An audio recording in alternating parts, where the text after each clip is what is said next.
ধ্রুবমৃত মানে জন্ম হলে মৃত্যু হবে নাকি? কেউ বেঁচে থাকবে নাকি চিরকাল? না, কেউ থাকবে না। ধ্রুবম জন্ম মৃতশ্চ চ, জন্ম হলে মৃত্যু হবে আর মৃত্যু হলে জন্ম হবে। তস্মাৎ অপরিহার অর্থে নো তম শুচিতম অর্হসি যতস্য হি ধ্রুবমৃত যতস্য হি ধ্রুবমৃত ধ্রুবম জন্মমৃতস্য চ ধ্রুবম জন্মমৃতস্য চ তস্মাৎ অপরিহার অর্থে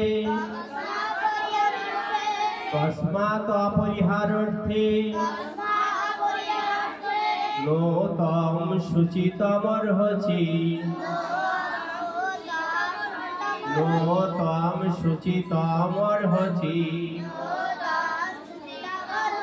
যতস্য হি ধ্রুবমৃত ধ্রুবম জন্মমৃতস্য চ তস্মাৎ অপরিহার অর্থে নো তম শুচিতম অর্হসি। তাহলে আমরা কয়টা ছন্দ পেলাম, চরণ পেলাম? চারটে চরণ। তার চারটে চরণের প্রথম চরণ হলো যতস্য হি ধ্রুবমৃত, দ্বিতীয় চরণ ধ্রুবম জন্মমৃতস্য চ, ধ্রুবম। দ্বিতীয় চরণে প্রথম কথাটা কি? ধ্রুবম জন্মমৃতস্য চ।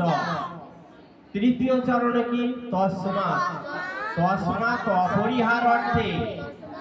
তৃতীয় চরণটা কি? তস্মাৎ অপরিহার অর্থে। চতুর্থ চরণ নো তম শুচিতম অর্হসি, নো তম শুচিতম অর্হসি। তাহলে আমরা চারটি চরণ যখন ভালো করে জানবো আমাদের কাছে শ্লোকটা আর কখনো বাঁচবে না। আমরা আরেকবার অনুষ্ঠান ছন্দে পাঠটা করি। যতস্য হি ধ্রুবমৃত জন্মমৃতস্য চ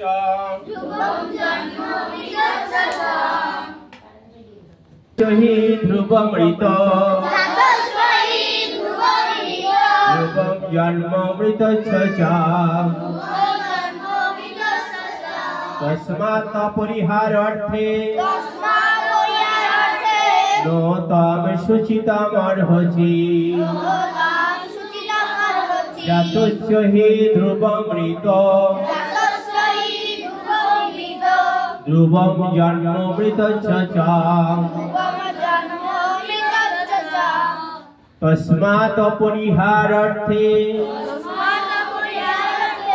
নো তম শুচিতম অর্হসি।